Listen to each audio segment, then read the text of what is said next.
children. Welcome to the new module of our chapter Magnetic Effects of Electric Current. I hope you all are fine and learned the topics which we have already covered. In this chapter, we already discussed about Oersted's experiment, magnetic field and field lines, magnetic field produced by a current carrying straight conductor, right hand thumb rule, magnetic field produced by a current carrying circular loop, etc.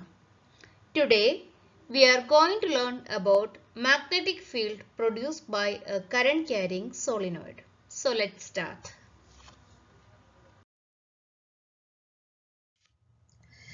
Children, do you know what is meant by a solenoid?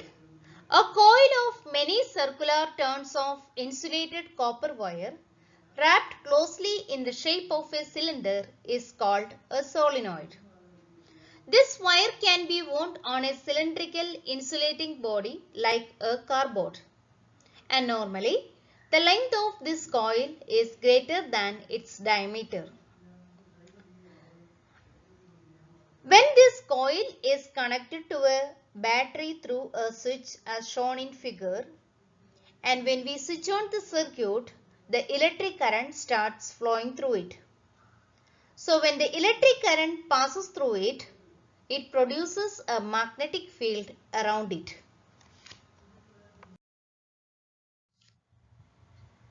When electric current starts flowing through a solenoid, it produces a magnetic field around it.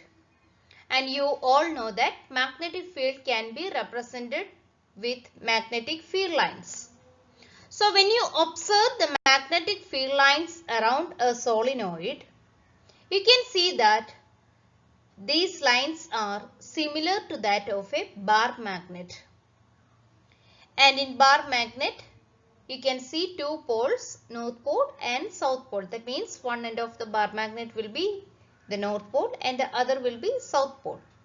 Similarly, here one end of the solenoid behaves as a magnetic north pole while the other behaves as the south pole.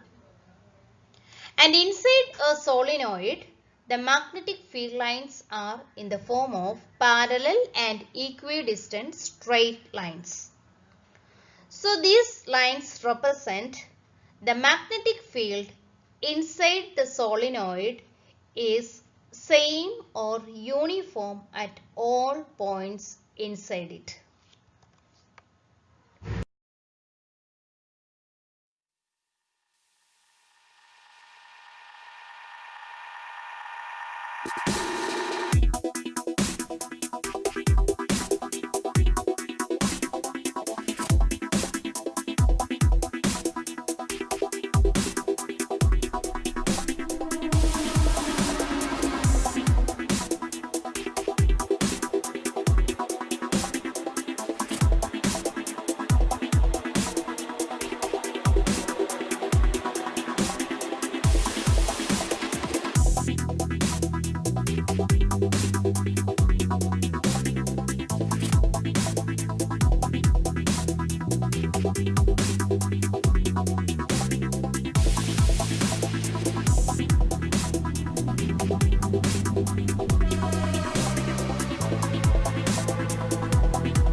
So children, I hope that the magnetic field produced by a current carrying solenoid is clear from the previous video.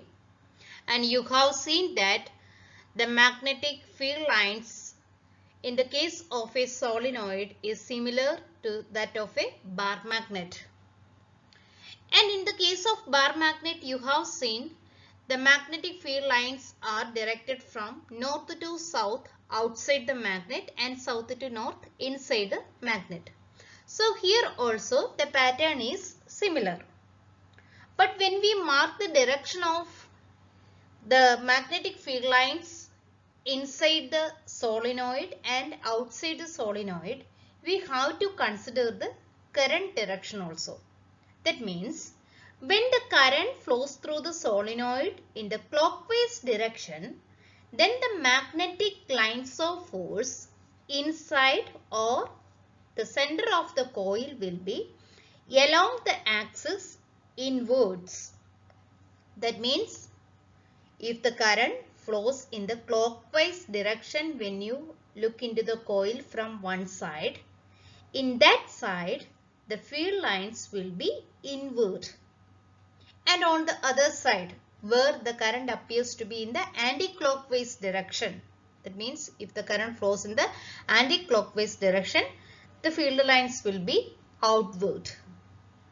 So the side in which it appears to be inward, that side of the solenoid will be acting as, or it behaves as, the south pole, and the other side will be the north pole. You can observe that in the figure, so that this directions and the poles you have to mark correctly when you draw the diagram for a solenoid and the field produced by it. The magnetic field produced by a solenoid can be used to magnetize a piece of soft iron kept inside it. That means you have seen that when the electric current flows through a solenoid or the coil of wire, it produces a magnetic field around it. And when we place an iron piece, that means a soft iron piece inside this solenoid, it will show the property of a magnet. That means it will attract magnetic materials such as pins and fillings, etc. This type of magnet is called an electromagnet. That means whenever the electric current flows through the coil, this soft iron piece shows the property of a magnet. If the current is not flowing, then it won't be showing the property of a magnet. You have learned about electromagnet in class 7. Do you remember that?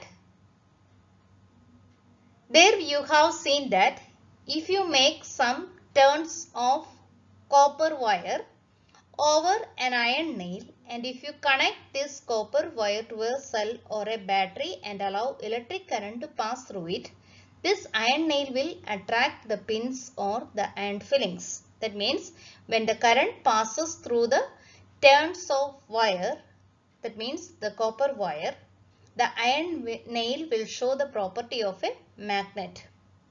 When the current is not flowing, it won't be showing that property.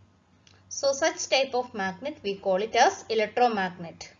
So whenever electric current flows through the coil, it will show the property of a magnet. So I hope it is clear. So today we are concluding our chapter with this topic.